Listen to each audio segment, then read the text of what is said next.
चलिए students, welcome back to the class. So आज हम पढ़ेंगे सेरिकल्चर। तो सेरिकल्चर क्या होता है? Sericulture it is the rearing of silkworm for the production of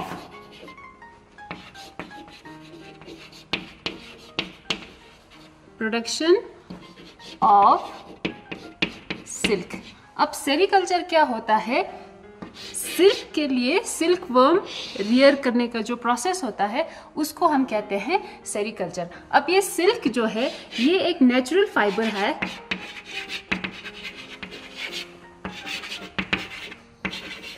ये एक नेचुरल फाइबर है जो कहाँ से मिलता है? हमें सिल्क वर्म से मिलता है। तो सिल्क वर्म क्या होता है? सिल्क वर्म बेसिकली एक लार्वा होता है। किसका? सिल्क वर्म जो है ये सिल्क मॉथ का लार्वा होता है। सिल्क मॉथ का लार्वा होता है जिसको हम कहते हैं कैटरपिलर। तो ये जो कैटरपिलर लार्वा है सिल्क मॉथ के लार्वा को हम सिल्क वर्म कहते हैं, जिसको कैटरपिलर कहते हैं। लार्वा को हम कैटरपिलर ही कहते हैं। तो सिल्क वर्म से निकलते हैं सिल्क। अब ये सिल्क वर्म क्या करता है कि ये अपने सैलिवरी ग्लैंड से एक सिल्क फाइबर, सिल्क फिलामेंट्स निकालते हैं to protect itself from the unfavourable condition during the pupal stage. तो ये हम देखेंगे अब सिल्क वर्म मोस्टली बहुत स्पीशीज होते हैं, जिनमें मेन 4 स्पीशीज होते हैं वहाँ, जिससे हम क्या निकालते हैं? सिल्क निकालते हैं। तो जो टोटल कमर्शियल पर्पस के लिए मेनली हम किसको यूज करते हैं? बॉम्बेक्स मोरी। अब ये बॉम्बेक्स मोरी जो है ये सिल्क वर्म का साइंटिफिक नेम है। तो ये बॉम्बेक्स मोरी से निकालने वाला जो बॉम्बेक्स मोरी से जो हम सिल्क ऑब्टेन करते हैं उस सिल्क को कहते हैं मलबरी सिल्क। Mulberry silk. अब ये इसको मलबरी सिल्क क्यों कहते हैं? क्योंकि ये मलबरी ट्री पे फीड करते हैं। सिल्क वर्म जो है मलबरी ट्री के लीव्स के ऊपर फीड करते हैं, इसीलिए हम इसको मलबरी, जिससे ये सिल्क वर्म से निकालते हैं, इसको हम कहते हैं मलबरी सिल्क। दूसरा सिल्क है टसार सिल्क। ये सब इतना इंपॉर्टेंट नहीं है क्योंकि कमर्शियल पर्पस में हम सिर्फ मलबरी सिल्क ही यूज करते हैं। तो दूसरा है टसार सिल्क, एक और है एरी सिल्क, और चौथा है मूगा सिल्क। अब ये जो 3 सिल्क है ये इनको हम वाइल्ड सिल्क भी कहते हैं, जो कमर्शियली हम प्रोड्यूस नहीं करते हैं। मेनली हम पढ़ेंगे ये मलबरी सिल्क कैसे निकालते हैं, ये वाला प्रोसेस करेंगे। अब हम देखेंगे कि सिल्क सेरिकल्चर में जो मलबरी सिल्क वो करने के लिए, मलबरी सिल्क प्रोडक्शन के लिए हम कौन कौन से स्टेप्स, मेन 3 प्राइमरी स्टेप्स होते हैं, वो कौन कौन से हैं वो हम देखते हैं। पहला स्टेप इसमें होता है मोरिकल्चर।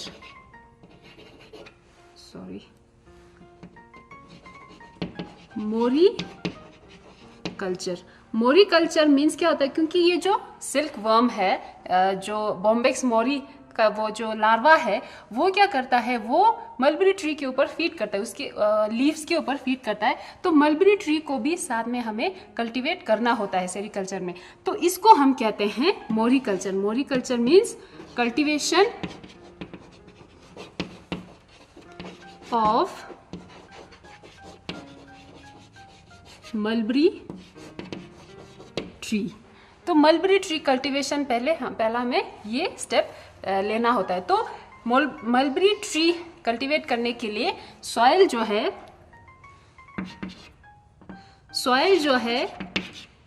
क्लेई और लोमी सॉइल एप्रोप्रिएट होता है इसके लिए। और इसके लिए टेम्परेचर जो 20 से 4 डिग्री सेल्सियस तक ये ग्रो कर सकता है। और थर्ड जो है, इसके बीच में प्रॉपर गैप होने की जरूरत होता है। और जो मलबरी ट्री कल्टीवेट करते समय, मलबरी ट्री, क्योंकि ये जो सिल्क वर्म का लार्वा है ये मलबरी ट्री के स्मॉल लीव्स के ऊपर, टेंडर स्मॉल लीव्स के ऊपर फीड करता है, जो न्यू लीव्स के ऊपर फीड करता है। इसीलिए बार बार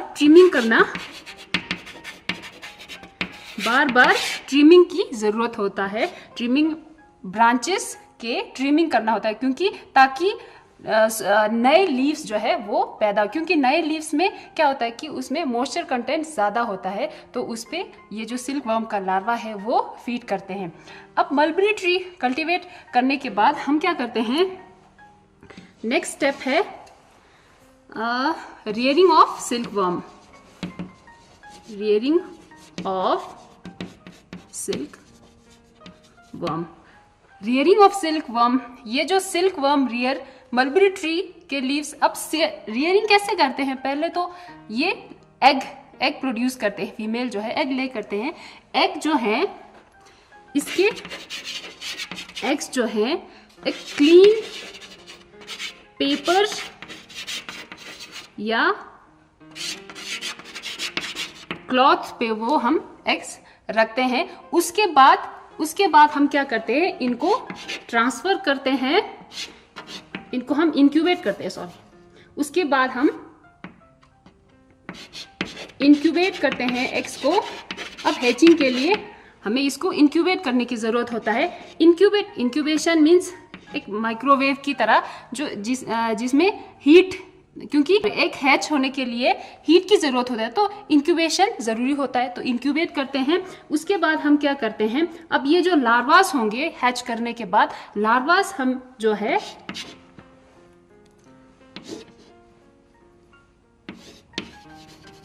लार्वा जो है हम कहाँ ट्रांसफर करते हैं, बैम्बू ट्रे के ऊपर, बैम्बू ट्रे पे ट्रांसफर करते हैं, जिसमें हम क्या रखते हैं, मलबरी ट्री के छोटे छोटे लीव्स रखते हैं, ताकि ये जो सिल्क वर्म का जो लार्वा है वो फीड कर सके। अब क्या होगा कि इस ट्रे पे मलबरी ट्री के लीव्स होंगे, उस लीफ पे फीड करने के बाद वो जो लार्वा है वो ग्रो करेंगे। ग्रो करने के बाद धीरे धीरे वो कोकून बनाएंगे, तो उसी कोकून से हम क्या निकालते हैं, सिल्क निकालते हैं। तो हम क्या करेंगे, इसमें हम लाइफ साइकिल, सिल्क वर्म का लाइफ साइकिल भी पढ़ेंगे, तो ये हम बाद में करेंगे। पहले इसके नेक्स्ट स्टेप हम देखते हैं। थर्ड स्टेप जो है वो है एक्सट्रैक्शन ऑफ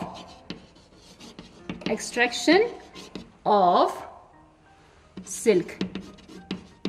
अब सिल्क का लास्ट स्टेज में क्या होता है, पहले हम मलबरी ट्री को कल्टीवेट करते हैं, फिर हम करते हैं सिल्क वर्म को रियर करते हैं। उसके बाद जब कुकून हमें कुकून मिलता है, अब कुकून से हम सिल्क एक्सट्रैक्ट करते हैं, तो उसको हम कहते हैं एक्सट्रैक्शन ऑफ सिल्क, और इसको रीलिंग ऑफ सिल्क भी कहते हैं। इसमें क्या होता है कि वो जो कुकून है, कुकून को हम बॉयल करते हैं, किसी बड़े से कंटेनर में बॉयल करते हैं, ताकि, क्योंकि ये जो कुकून होता है वो हार्ड होता है, तो उसको सॉफ्ट करने के लिए, उसमें कुकून को हार्ड करने के लिए, उसको स्टिक, एक दूसरे के साथ जो सिल्क का फिलामेंट होता है वो एक दूसरे के साथ चिपक के रहने के लिए ये जो सिल्क वर्म का लार्वा है ये खुद क्या सिक्रीट करेगा, एक प्रोटीन सिक्रीट करेगा, जिसको कहते हैं सिक्रिसिन। अब ये सेरिसिन,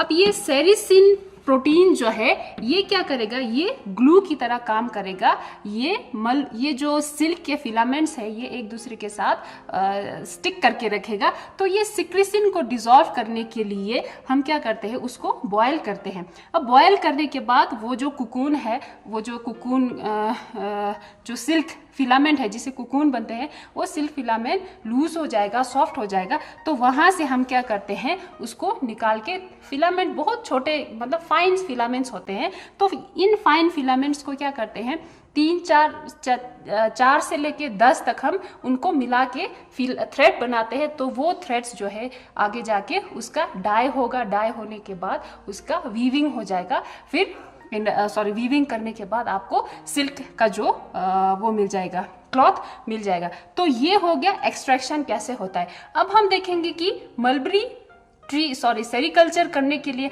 हमें मोस्ट इम्पॉर्टेंट थिंग क्या होता है कि सिल्क वर्म का जो लाइफ साइकिल है उसको समझना होता है, तो हम ये देखेंगे। ओके स्टूडेंट्स, अभी हमने देखा कि स्टेप्स सेरिकल्चर में कौन कौन से स्टेप्स होते हैं। मलबरी मोरी कल्चर होता है पहले, फिर उसके बाद सिल्क वर्म का रियरिंग होता है, फिर उसके बाद एक्सट्रैक्शन ऑफ सिल्क होता है। अब हम देखेंगे कि रियरिंग ऑफ सिल्क वर्म में हमें क्या देखना होता है, हमें क्या समझना होता है, सिल्क वर्म का लाइफ साइकिल समझना होता है।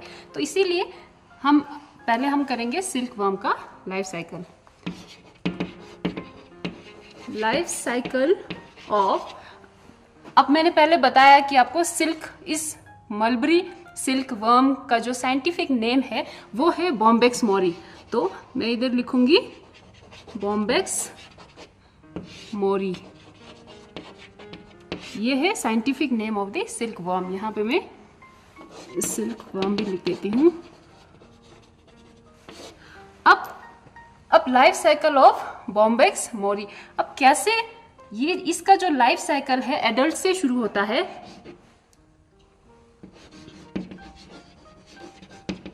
एडल्ट से शुरू होता है। अब ये एडल्ट फीमेल जो है ये एग ले करेगा अपना, किसके ऊपर, मलबरी ट्री के लीफ के ऊपर। मलबरी ट्री के लीव्स के ऊपर ये अपना एग्स ले करेंगे। ये हो गया आपका एग्स। इसके बाद क्या होगा, ये जो एग है ये हैच होने के बाद लार्वा बन जाएगा। तो लार्वा इसका जो है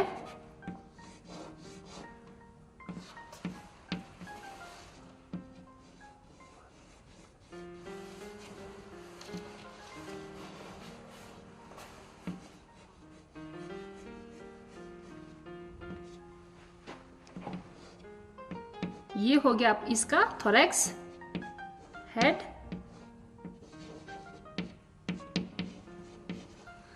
अब लार्वा इसको हम क्या कहते हैं, कैटरपिलर लार्वा कहते हैं। अब कैटरपिलर लार्वा कैसे होता है, ये दिखने में ऐसा होता है। मैच्योर कैटरपिलर लार्वा जो है ये ऐसे होता है। अब ये हो गया इसका हेड, ये हो गया थोरैक्स, और बाकी यहां से लेके यहां तक नीचे वाला पार्ट जो है ये एब्डोमेन। अब इसके थोरैक्स पे क्या होता है, थोरैक्स पे 3 पेयर का लेग्स होता है जिनको हम कहते हैं ट्रू लेग्स। True legs. और एब्डोमेन पे भी 5 पेयर का लेग्स होता है जिनको हम कहते हैं सूडो लेग्स।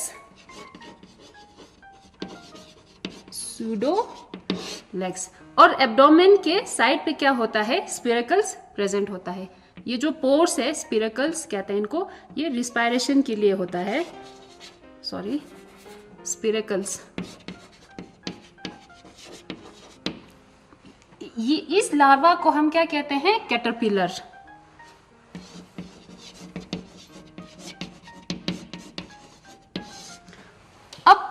एक्स जो है हैच करने के बाद कैटरपिलर लार्वा बन जाएगा। अब ये कैटरपिलर लार्वा जो है कई बार क्या करेगा, ये मोल्टिंग करेगा। मोल्टिंग मीन्स अपना ये जो स्किन है ये 2, 3, 4 बार शेड करेगा, फिर बाद में जाके लास्ट में ये जो मेच्योर कैटरपिलर लार्वा होगा ये अपने हेड में क्या होता है, हेड पार्ट में सेलिवरी ग्लैंड होता है, उस ग्लैंड से क्या निकालते हैं, सिल्क का फिलामेंट सिक्रीट करते हैं अपने ऊपर। फिर ये क्या करता है, अपने ऊपर सिल्क का फिलामेंट पूरा कवर कर लेते हैं। अब ये उसको पूरी तरह से कवर करने के बाद ये दिखने में, ये जो कैटरपिलर लार्वा है ये वोरेशियस फीडर है, ये फीडिंग स्टेज है। तो मलबरी ट्री के लीव्स पे फीड करने वाला ये स्टेज है। तो इस स्टेज पे हमें इनको क्या मलबरी लीव्स अच्छे मतलब बहुत अच्छे क्वांटिटी में प्रोवाइड करना होता है। इसके बाद इसका नॉन फीडिंग स्टेज आएगा, क्योंकि ये जो अब ये क्या करेगा, अपने ऊपर सिल्क का फिलामेंट जो है अपने ऊपर कवर करेगा। तो ये दिखने में बाहर से ऐसा होगा, गोल गोल थोड़ा ऐसे गोल गोल दिखेगा। तो इसके अंदर क्या होगा, प्यूपा प्रेजेंट होगा। अब ये नॉन फीडिंग स्टेज है। अब इसको खोलने के बाद अगर हम खोल के देखें तो इसके अंदर प्यूपा प्रेजेंट होगा।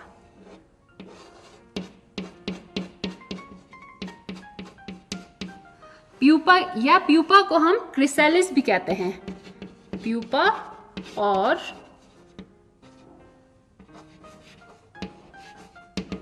क्रिसैलिस। अब ये प्यूपल स्टेज जो है ये कुकून के अंदर क्यों है, ये कुकून किस लिए बनाते हैं, क्योंकि अपने आप को प्रोटेक्ट करने के लिए from the unfavourable conditions of the environment. अब ये जो कुकून है, ये जो प्यूपा है, अंदर प्यूपा धीरे धीरे क्या करेगा, ग्रो हो जाएगा। ये ग्रो होने के बाद एडल्ट बनेगा। तो जब ये पूरी तरह से ग्रो होगा तो ये क्या करेगा, अपने माउथ पार्ट से एक एंड से वो क्या करेगा, कुकून को काट देगा। फिर वो बाहर से रिलीज होके एडल्ट बन जाएगा। बाहर रिलीज होने के बाद एडल्ट बन जाएगा। अब ये एडल्ट जो है एडल्ट सिर्फ इसका लाइफ स्पेन या इसका टाइम जो होता है वो ज़्यादा देर तक नहीं ये सरवाइव करता है। ये सिर्फ एग ले करने के लिए ये स्टेज है, एडल्ट स्टेज जो है एग ले करने के लिए। अब ये एडल्ट स्टेज 2-4 दिन के बाद ये क्या करेगा, अपना मेट ढूंढेगा। फिर फीमेल एडल्ट जो है फिर दोबारा से एग ले करेगा। ऐसे करते करते इसका लाइफ साइकिल कंप्लीट होगा। तो अब हम सिल्क निकालते हैं, वो स्टेज है, ये है हमारे लिए। ये वाला स्टेज इंपॉर्टेंट होता है सेरिकल्चर में। तो ये इसको हम कहते हैं कुकून। बाहर जो इसने अपने ऊपर कवर किए हुए हैं इसको कहते हैं कुकून। तो कुकून कहाँ से सिक्रीट होता है, आपको मैंने पहले ही बताया कि कुकून जो है कैटरपिलर लार्वा के इसके सेलिवरी ग्लैंड से, सेलिवरी ग्लैंड से सिक्रीट होता है। तो ये सिल्क फिलामेंट मैंने पहले ही बताया कि एक दूसरे के साथ जोड़ के रखने के लिए ये सेरिसिन भी सिक्रीट करते हैं। तो उससे कुकून बन जाता है। तो जब ये सिल्क वर्म शुरू में नए जब सिल्क फिलामेंट निकालते हैं वो सॉफ्ट होता है, बाद में ये हार्ड हो जाता है after coming in contact with the air. अब एयर के कॉन्टैक्ट में आने से ये थोड़ा हार्ड हो जाएगा। अब ये हो गया आपका life cycle of Bombyx Mori.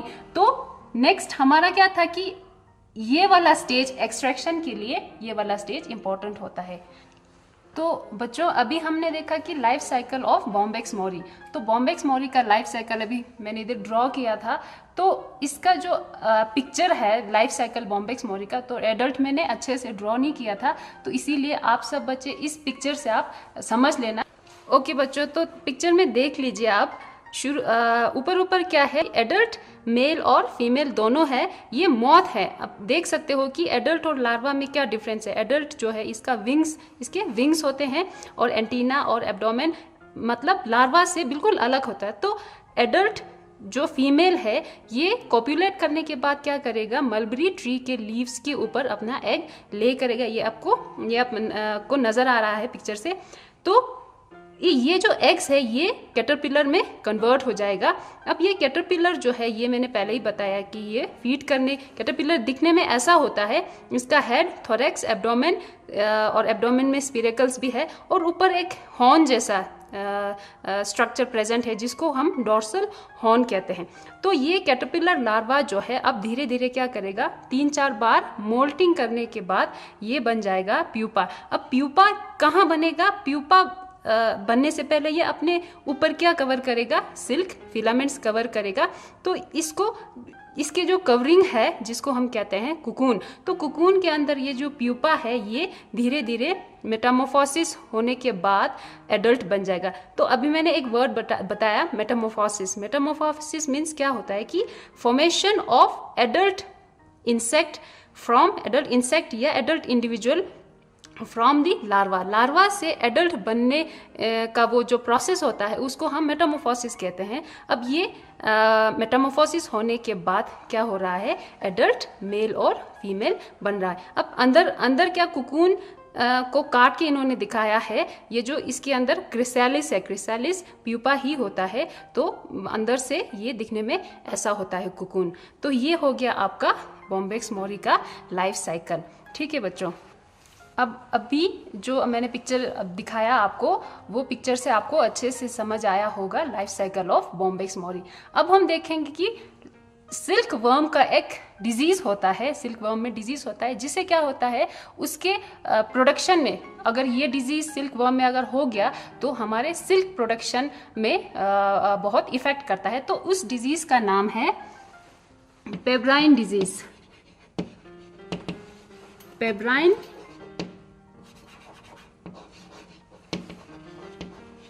Disease. अब ये जो पेब्राइन डिजीज है, ये एक प्रोटोजोन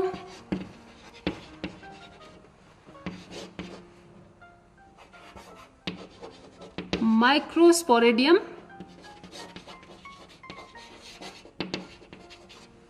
पैरासाइट है। ये जो डिजीज है ये प्रोटोजोन माइक्रोस्पोरेडियम पैरासाइट है, जिसका नाम है नोसिमा बॉम्बेसिस।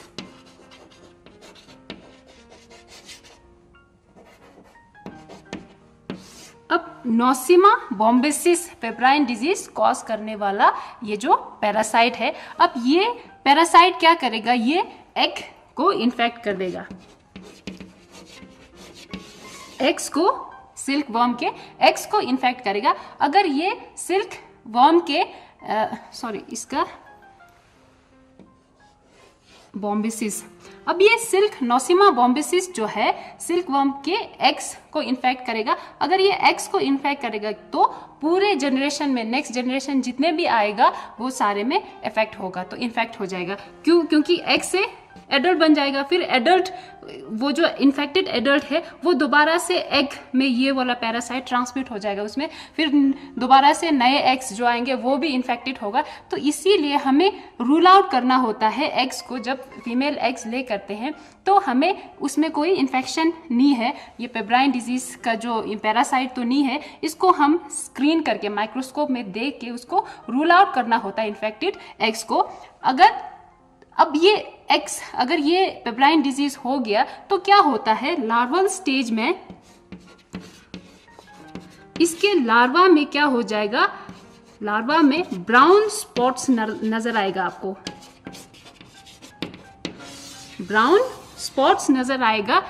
अब ये इन्फेक्टेड लार्वा जो है, ये नोसिमा बॉम्बेसिस से इन्फेक्टेड लार्वा जो है, ये अच्छे से सिल्क को प्रोड्यूस नहीं कर पाते हैं। इसको सिल्क, इसके सेलिवरी ग्लैंड से सिल्क सिक्रीट नहीं होता है। अब ये जो लार्वा है, इन्फेक्टेड लार्वास जो है, ये हमें कैसे पता चलेगा कि उनके ऊपर ब्राउन स्पॉट्स होगा, ये पेब्राइन डिजीज से इन्फेक्ट हुआ है तो ये जो इन्फेक्टेड लार्वास जो है ये सिल्क जो सिक्रीट नहीं कर पाएंगे, जिसकी वजह से हमारे प्रोडक्शन पे इफेक्ट हो जाएगा। तो इसको हम, एक चीज और है कि ये अगर ये एग को इन्फेक्ट किया तो एग क्या करते हैं, एग मलबरी ट्री के लीव्स के ऊपर वो करते हैं, फीड करते हैं। अब इन लीव्स पर भी ये क्या करेगा, ये पैरासाइट जो है वहां पे स्प्रेड हो जाएगा। उसके बाद उस लीव्स पे क्या करेगा, दूसरे लार्वा भी फीड करेगा, बाद में जाके लार्वा फीड करेगा। तो ऐसे करते करते एक दो एग्स को अगर इन्फेक्ट हुआ है तो बाकी एग्स और बाकी लार्वास में भी आसानी से स्प्रेड हो जाएगा। तो इसीलिए शुरू में एग्स करने के बाद हमें ये स्क्रीन करके देखना जरूरी होता है कि ये इन्फेक्टेड एग्स तो नहीं है। तो ये जो पेब्राइन डिजीज है, ये एक सीरियस डिजीज है सेरिकल्चर में हमारी, जिसकी वजह से हमारे प्रोडक्शन पे बहुत ज़्यादा इफेक्ट हो जाता है। तो इसके साथ आपका सिल्क वर्म कल्चर यानी सेरिकल्चर का टॉपिक जो है वो ख़त्म हो जाता है। तो थैंक यू बच्चों।